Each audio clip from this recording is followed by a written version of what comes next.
Diction. Diction is defined as the author's word choice, or the selection of words in a literary work.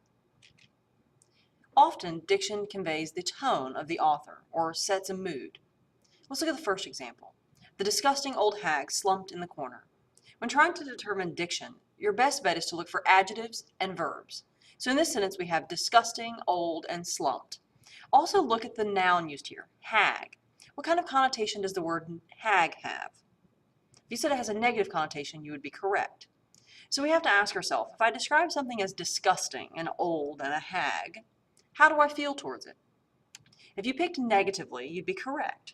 So we need to refine that a little bit. Try to think of another word besides negative that might describe how the author feels towards this woman.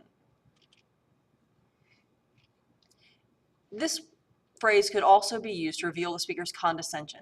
They obviously don't like the old woman, so they're conveying that they're looking down upon her, or bitterness, something along that way, even maybe fear. So let's take some practice. Read each of the sentences below, underline examples of diction, then write down the attitude being conveyed by the words you underlined.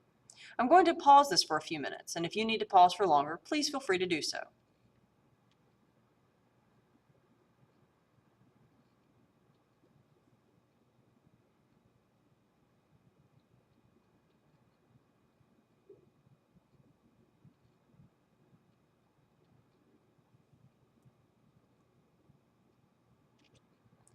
So let's look through each of these three examples. The first one is, the elegant young woman tried to slip on the glass slipper, but she found it to be too tight. What words did you underline? If you chose elegant young woman and slip, you'd be correct. You have to ask yourself, what is the connotation of these words? Elegant, young woman, slip, are these positive or negative?